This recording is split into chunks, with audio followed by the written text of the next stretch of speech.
Ce matin, ce sont les avocats du duo ardennais qui sont à la barre pour défendre leurs clients, Abdelaziz Abad et Miguel Martinez, impliqués dans le volet armes de ce procès.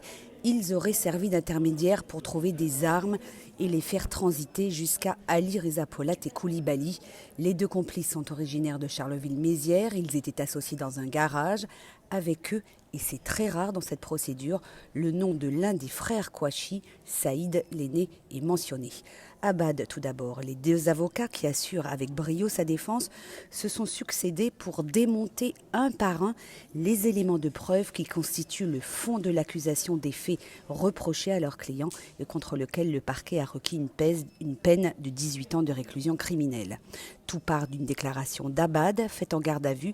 Il raconte aux enquêteurs, spontanément selon son avocate, avoir cru reconnaître Saïd Kouachi accompagné d'un homme.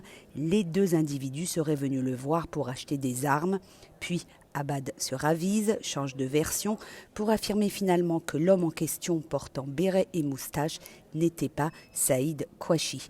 Son avocate, Margot Durand-Poinclou, a alors beau jeu de dénoncer ce qu'elle appelle les mensonges de l'accusation qui se basent sur une rencontre qui n'a pas eu lieu pour asseoir toute sa démonstration. Le second avocat, David Appelbaum, reprend cet argumentaire et parle d'histoires inventées pour tenter de faire apparaître dans cette affaire de recherche d'armes le nom des Kouachi qui en fait n'y en sont pas. Abad n'est pas un trafiquant d'armes notoire, dit-il. Ces histoires ne reposent sur rien. Il était dans le trafic de stupéfiants. Alors, des armes, il y en a bien eu, une fois et une seule. Des armes pourries d'ailleurs, d'après Abad. Elles ont bien été proposées à l'homme qui ressemblait à Saïd Kouachi et son compagnon, mais ils les ont refusées. Abad les aurait ensuite jetés dans la Meuse. Cet homme, ce n'était pas Saïd Kouachi, assène David Appelbaum. Il faudra vous y résoudre. Les Kouachi ne sont pas dans ce dossier. Les plaidoiries se poursuivent en ce moment avec celle de l'avocate de l'accusé Miguel Martinez.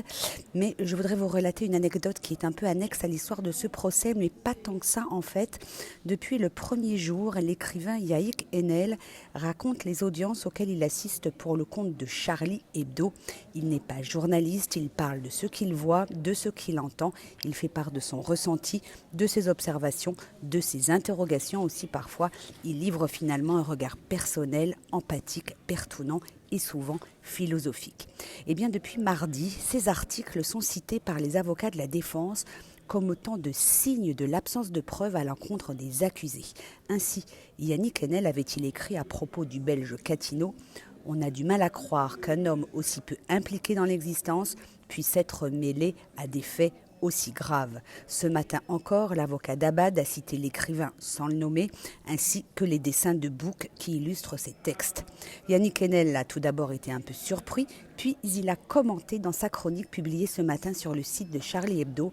Être cité dans les plaidoiries de la défense m'amuse, dit-il. L'écriture en tant que telle est si libre qu'elle ne vise ni à accuser ni à innocenter. Elle dépasse toute appropriation. Mais la narration qu'elle offre est elle-même libre de convenir à qui désire la faire sienne ou la rejeter. Au Palais de justice de Paris, Laurence Goldman pour RCJ.